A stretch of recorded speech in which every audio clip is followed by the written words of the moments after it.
Let's take a look at the sewing on Baby Lock's newest machine, the Altair 2. The Altair 2 is a fabulous sewing and embroidery combination machine that has so many different capabilities, but for right now we're going to focus on the sewing side. They've added a lot of cool new features on this machine, and I look forward to showing you what those are. So one of the coolest things that they've added is that the needle plate doesn't have screws on it anymore.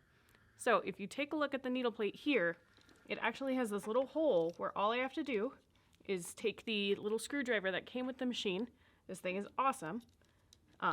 Put that right through here and spring it up, and then I'm able to switch my needle plate out, change what bobbin case I've got in there, and even clean it out for regular cleaning. So I love that that's so easy to take in and out and is just such a cool streamlined process. You no longer have to struggle with screws anymore in order to do that. But let's talk about the actual sewing stuff. So on the screen here, I can select sewing, and what's nice is that it tucks the embroidery arm all the way to the side so that I don't have to remove it in order to sew. I love that. It makes it a lot faster for me to get sewing. They've added some cool new things in here, including these two sections right here. So there's a tapering stitch section, and there's also a new Sashiko stitch section. So we're going to play with the Sashiko. That's why I've got the monofilament thread up top. And it ends up looking so cool. So let me show you. I'm going to go ahead and pick number 2 here because the stitches will look a little bit bigger. And you'll notice that it brings my needle all the way to the left side. That enables the stitch to look the best. You can alter your needle position, but for the best result, you want to do this. So don't do this with a 1/4 inch foot on. You want to make sure you use your J or your N foot for it, just like the machine tells me right there.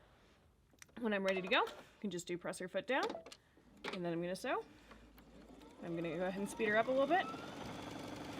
And now the machine, you can hear, it's very, very quiet while it's stitching, but now it's going to make that beautiful Sashiko stitch. So I've got the monofilament thread up top, and I've got a decorative thread in my bottom so that we can actually see what it looks like. You can see, even though I don't have my fingers on it, it sews very, very straight. So make sure you put your fabric in straight. But then I lift it up, and look at that beautiful Sashiko stitch. You can see the slight glow of the monofilament in between, but most of what you see is just the bobbin thread.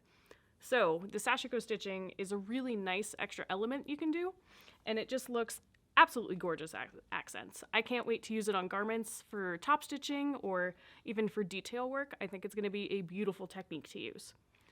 I also love the fact that they've included some of the coolest new feet with it. So it's got the N+ foot and the compact digital move it foot, which is really nice. So it makes your sewing experience just so much better. If you want to try it out for yourself, please feel free to come by to one of our 4 stores. We would love to show you, and sewing on the machine is one of the best. So I'm Megan with Rocky Mountain Sewing and Vacuum, and thank you so much for joining me for this quick sewing overview of the Altair 2.